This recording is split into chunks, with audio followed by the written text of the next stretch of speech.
Hello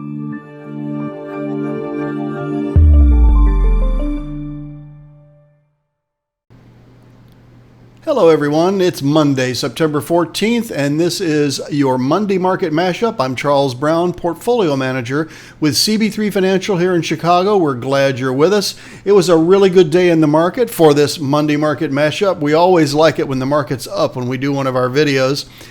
Certainly an improvement over last week, which was a down week. So far, the month of September has been pretty volatile. Not a surprise since September is historically the weakest month of the year. For the NASDAQ, we're up 23.2% on the year. S&P a little under 5%. The Dow and the Russell still negative. But the story today was very different. The S&P was up 1.3%. A lot of corporate deals. So not earnings so much because we're at the very tail end of earnings week, although we do have Adobe coming up this week. So I'm expecting that to move the software industry space around. The NASDAQ was higher, but the Russell was the outperformer today, and I like seeing that. We've talked on this program about how each of the asset classes has to contribute if we're going to keep our secular bull market intact and growing. Now, when this happens in September, then it's an extra bonus. So I was really glad to see this performance today. So all 11 sectors were up. Information technology, which continues to be the leader, really almost all the time for the last 10 years, but certainly since the recovery of March 23rd, the infotech sector is super critical to keeping this going. But as I said earlier, we want to see all of the sectors and asset classes contribute to be a secular bull market. So this little red bar I showed you last week, that's the month of September. Again, if you look at the bull market in the context since 2009 and the real breakout in 2013, that red bar there is not that consequential. However, it's a pretty big bar, meaning it's been a very volatile September so far.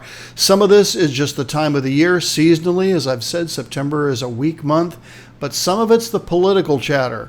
There's just a lot going on right now. You hear all these rumors like if President Trump loses, they're going to have to use the military to remove him and all this histrionic stuff. You guys got to just ignore that. The market ignores it.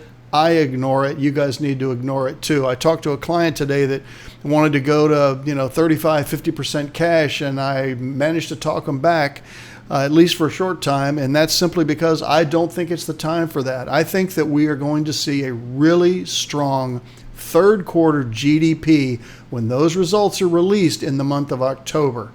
And when the general economy is doing pretty well in the third quarter, that bodes well heading into the end of the year. So don't miss Thursday night. As you know, you guys that watch me on Thursday nights, we cover the latest on the coronavirus, the latest on the U.S. economy, and now covering the latest on the 2020 election. Don't miss it, guys.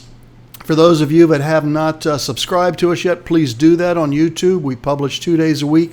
I may even do 3 days every once in a while as we head toward the election. We're now just 50-some days away from it. Okay, also follow us on Twitter. I tweet every single day, sometimes twice. We're on Facebook. We're on LinkedIn. You can find us if you want to see us, all right? So that's your Monday morning or Monday market mashup, right? So it's Monday afternoon, I guess. But anyway, we're glad you're here, guys. Come in and see us on Thursday. We have a full-length program that night, and we'll be in touch with you then. I'm Charles Brown, Portfolio Manager with CB3 Financial. Thanks for being with us.